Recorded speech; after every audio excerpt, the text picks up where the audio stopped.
সুচরিতার ক্লাসে সবাইকে স্বাগতম। তোমরা সবাই কেমন আছো? ভালোই আছো? আমার ভিডিওগুলো দেখছো নিশ্চয়ই। অনেক কমেন্ট পাচ্ছি, দেখছি তোমরা অনেকেই অনেক কিছু লিখেছো। তো ভালোই লাগছে আমার তার জন্য। ওই জন্য তোমাদের জন্য আরও একটা দেখো ভিডিও নিয়ে চলে এসেছি। বলো তো কি এটা? এটাও একটা রিসার্চের ওপরেই একটা ভিডিও হবে।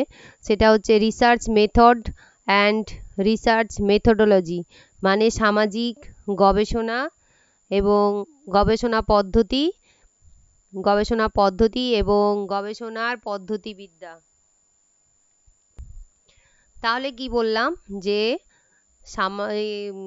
তোমার রিসার্চ মেথড এবং রিসার্চ মেথোডোলজি, মানে গবেষণা পদ্ধতি আর গবেষণা পদ্ধতিবিদ্যা। গবেষণা পদ্ধতি কি না, গবেষণা পদ্ধতি বলো তো কি হতে পারে? গবেষণা পদ্ধতি মানে এই যে রিসার্চ মেথড, এই রিসার্চ মেথড আর মেথোডোলজি, মানে মেথড মানে হচ্ছে পদ্ধতি, তাহলে গবেষণা পদ্ধতি কি হবে আর পদ্ধতি বিদ্যা কি হবে? এই যে গবেষণা পদ্ধতি, এখানে কি হবে না, গবেষণার কার্য মানে কাজ, গবেষণার কাজ যেটা আমরা করব, যে জিনিসটা নিয়ে আমরা গবেষণা করব, সেই গবেষণা করার জন্য কি হয় না, গবেষকদের, যে গবেষণা করছে তাদেরকে কি বলা হয়? গবেষক। যে গবেষণা করছে তাদেরকে কি বলি, কি বলবো আমরা? গবেষক। হ্যাঁ, সেই গবেষক কি করবে? সেই যে তার কাজটা, যে মানে যে কাজটা নিয়েছে, সেই কাজটা করার জন্য কিছু পন্থা অবলম্বন করে। ঠিক আছে, সেই পন্থা অবলম্বন করে কি হবে, কিছু পদ্ধতি সে অবলম্বন করে সেই কাজটা সম্পাদন করবে। সেটাকেই বলা হচ্ছে পদ্ধতি, গবেষণা পদ্ধতি। মানে ধরো আমরা যদি একটা উদাহরণ নিই, কি হবে? শিশু শ্রমিক। হ্যাঁ, কি উদাহরণ নিলাম? এক্সাম্পল, শিশু শ্রমিক। ঠিক আছে, এই যে শিশু শ্রমিক, এই শিশু শ্রমিক মানে চাইল্ড লেবার। এই যে চাইল্ড লেবার, এই চাইল্ড লেবার কেন হচ্ছে, কি কারণে হচ্ছে, তার সামাজিক, অর্থনৈতিক, রাজনৈতিক কি কি কারণ রয়েছে, কিসের জন্য একটা শিশু শ্রমিক হিসাবে পরিণত হচ্ছে, সে স্কুলে না গিয়ে, লেখাপড়া না করে কেন তাকে শ্রমিক বলা হচ্ছে, সেই যে কাজ, সেই পরপর যে সমস্যা, সেই সমাধান করতে গেলে কতগুলো পদ্ধতির মাধ্যমে যেতে হয়, সেইটা হচ্ছে মেথড, সেটাকেই বলা হচ্ছে পদ্ধতি। এই পদ্ধতি মানে কি, এই পদ্ধতি আবার কি তিনটে ভাগ আছে, এই মেথডের আবার তিনটে ভাগ আছে, তিনটে ভাগের মাধ্যমে যেতে হয়। একটা কি হচ্ছে বলো তো, কি হতে পারে? একটা হচ্ছে তথ্য, তথ্য কি হবে? তথ্য আরোহণ। তথ্য আরোহণ মানে হচ্ছে ডেটা, কি হলো? ডেটা তোমার কালেকশন, ডেটা কালেকশন, তথ্য আরোহণ বা ডেটা কালেকশন। ঠিক আছে, আর আরেকটা পদ্ধতির মাধ্যমে আরেকটা ভাগ আছে, অ্যাকচুয়ালি পদ্ধতি না, এটা একটা ভাগ আছে। শিশু শ্রমিক যে যে বললাম, সেই শিশু শ্রমিক কেন হচ্ছে, কি কারণে হচ্ছে, সেই যে মানে সেখান গিয়ে গবেষণা করার জন্য কতগুলো ভাগের মধ্য দিয়ে যেতে হবে, সেটা হচ্ছে, তার একটা হলো তথ্য আরোহণ, আরো একটা আছে সেটা হচ্ছে এই যে আরোহিত তথ্য, যে তথ্যটা এটা যে আরোহণ করা হবে, সেই আরোহিত তথ্য মানে যে তথ্য আরোহণ করা হচ্ছে তাকে কি বলা হচ্ছে? আরোহিত তথ্য। হুম, যে তথ্যটা আমরা নিলাম, যে প্রাথমিক কারণে হচ্ছে না সামাজিক কারণে হচ্ছে না অর্থনৈতিক কারণে হচ্ছে, সেটা তথ্য নিলাম। সেই তথ্যটা নেওয়ার পরে তারপরে যেটা পাচ্ছি সেটাকে কি বলছে? আরোহিত তথ্য। সেই আরোহিত তথ্য যে বিষয়সমূহ, তার মধ্যে একটা কি সম্পর্ক রয়েছে, যে পারিবারিক অবস্থা খারাপ না ভালো, মানে একটা সম্পর্ক, যে গবেষণা করবে সে বুঝতে পারবে যে কি সম্পর্ক রয়েছে। সেটাই হচ্ছে কি আরোহিত। সেকেন্ড হচ্ছে কি ভাগ রয়েছে পদ্ধতির না, আরোহিত তথ্যের মধ্যে পারস্পরিক সম্পর্ক স্থাপন। সেটা হচ্ছে না এই রিসার্চ মেথডের আর একটা ভাগ। একটা ভাগ কি বললাম? তথ্য তথ্য আরোহণ, একটা বললাম তথ্য আরোহণ, আর একটা বললাম আরোহিত তথ্যের মধ্যে পারস্পরিক সম্পর্ক।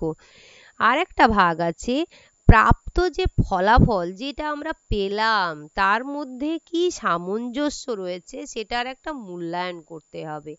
গ নাম্বার কি হবে না হচ্ছে মূল্যায়ন। হ্যাঁ, মূল্যায়ন।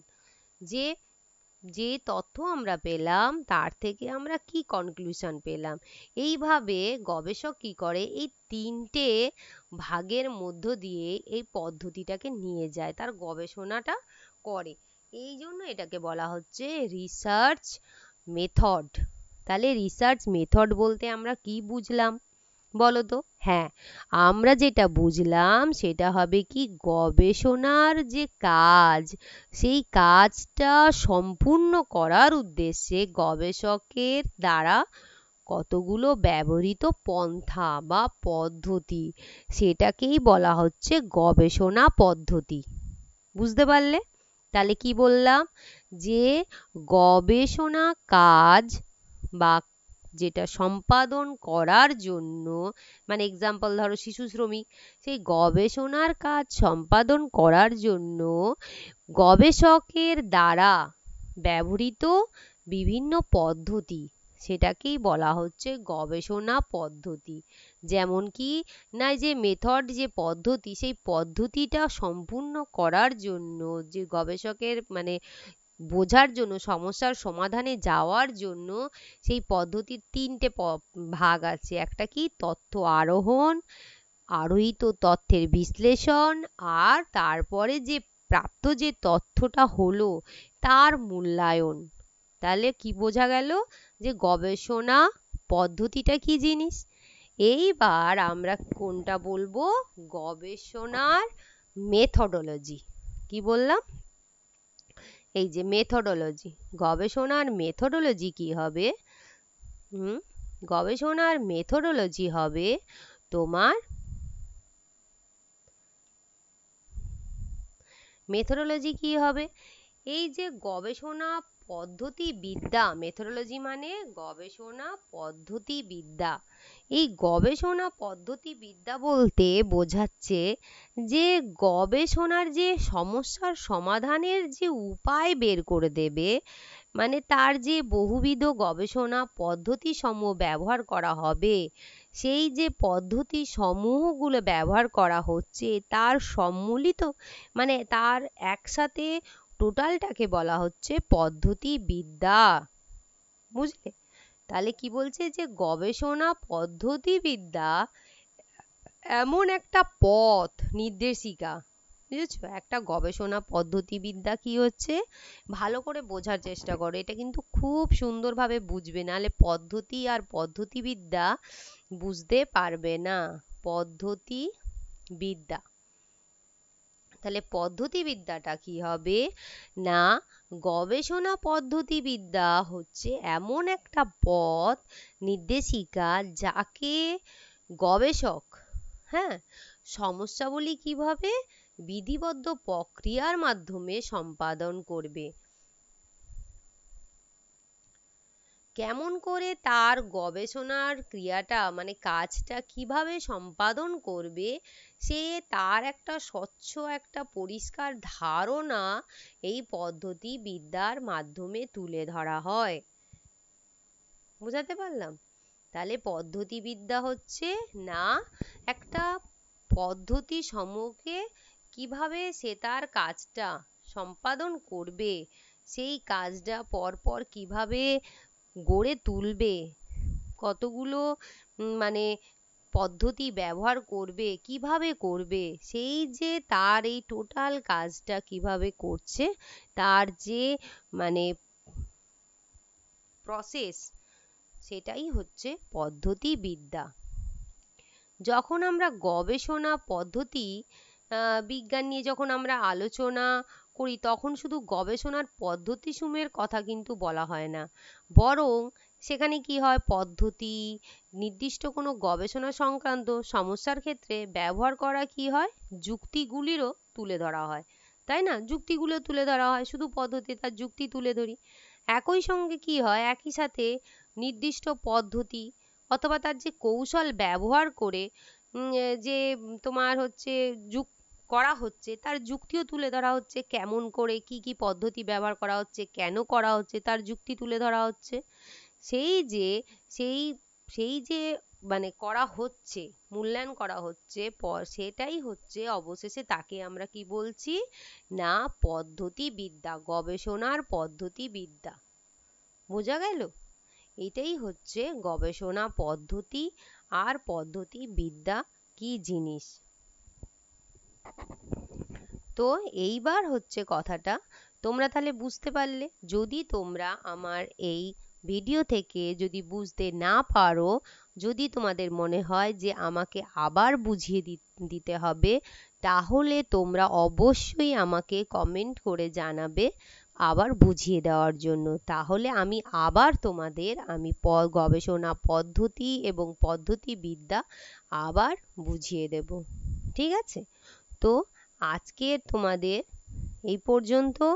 তোমরা ভালো করে এটা বোঝার চেষ্টা করো এবং ভিডিওটা ভালো করে দেখো যে গবেষণা পদ্ধতি এবং গবেষণা পদ্ধতিবিদ্যা কি জিনিস। হ্যাঁ, ভালো করে তোমরা দেখবে এবং কমেন্ট করবে এবং অবশ্যই বন্ধুদের মধ্যে শেয়ার করবে, সাবস্ক্রাইব করে দেবে। ঠিক আছে? তো আমার এই ভিডিওটা এখন এখানেই রাখছি। এরপরে আমি আবার রিসার্চের ওপরে, গবেষণার ওপরে আবার একটা নতুন ভিডিও নিয়ে আসব। সেটা গবেষণা দৃষ্টিভঙ্গিও হতে পারে, সেটা গবেষণার লক্ষ্যও হতে পারে। অনেক আছে, অনেক টপিক আছে, আমি পরপর তোমাদের অবশ্যই বলে দেব। ঠিক আছে, চলো আজকের মতো টাটা।